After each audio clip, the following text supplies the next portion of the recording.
আজকের নতুন রেসিপিতে আপনাদের সবাইকে স্বাগতম। আজকের রেসিপির নাম হচ্ছে ডাবের পুডিং। তো চলুন দেখে নেওয়া যাক এর প্রস্তুত প্রণালী। আমি এখানে 2টা ডাবের পানি নিয়ে নিয়েছি এবং পানি নেওয়ার পর ডাবের ভিতরের যে নরম শাঁসের যে অংশটা সেইটা আমি চামচের সাহায্যে সুন্দরভাবে উঠিয়ে নিয়েছি। আপনারা চাইলে ছুরিরও ব্যবহার করতে পারেন।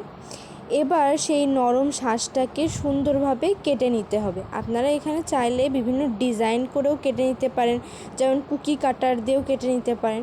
আমি এখানে ছুরি দিয়ে চিকুন চিকুন করে আগে পিস করে নিয়েছি। এই যে দেখুন, ঠিক এরকম করে লম্বাটে করে কেটে নিয়েছি। আর আপনারা যদি চান তাহলে সুন্দর করে ফুলের আকৃতিতেও কেটে নিতে পারেন। কুকি কাটার ছাড়াও এই যে এইভাবে আপনারা ছুরির সাহায্যে সুন্দর করে কেটে নিতে পারেন। এরপর আমি যে ডাবের পানিটা রেখেছিলাম সেই পানিটা একটা ছাঁকনির সাহায্যে ছেঁকে নেব।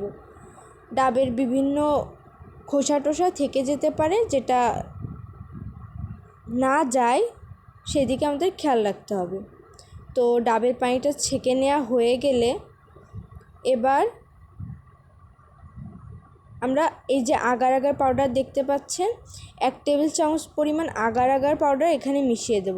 এটা কিন্তু চুলায় জাল দেওয়ার আগে দিতে হবে। আর দিয়ে দিয়েছি স্বাদ অনুযায়ী চিনি। আমি এখানে 2 টেবিল পরিমাণ চিনি ব্যবহার করেছি। আমাদের ডাবের পানিটা মিষ্টি ছিল, আর আপনারা আপনাদের স্বাদ অনুযায়ী চিনির পরিমাণটা বাড়িয়ে বা কমিয়ে নিতে পারেন।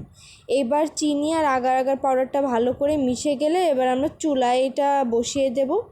এবার এটাকে একটু জাল করতে হবে। এটাকে ঘন করার কোনো দরকার নেই।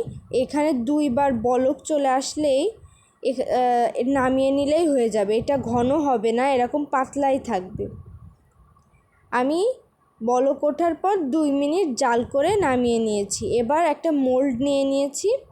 সেই মোল্ডে আমি এখানে একটা কেকের মোল্ড নিয়েছি। আপনারা চাইলে যে কোনো পাত্রে বসাতে পারেন পুডিংটা। এবার তাতে ডাবের সেই মিশ্রণটা ঢেলে দিয়ে এবার আগে থেকে কুচিয়ে রাখা নারকেলগুলো আমি এতে দিয়ে দিয়েছি।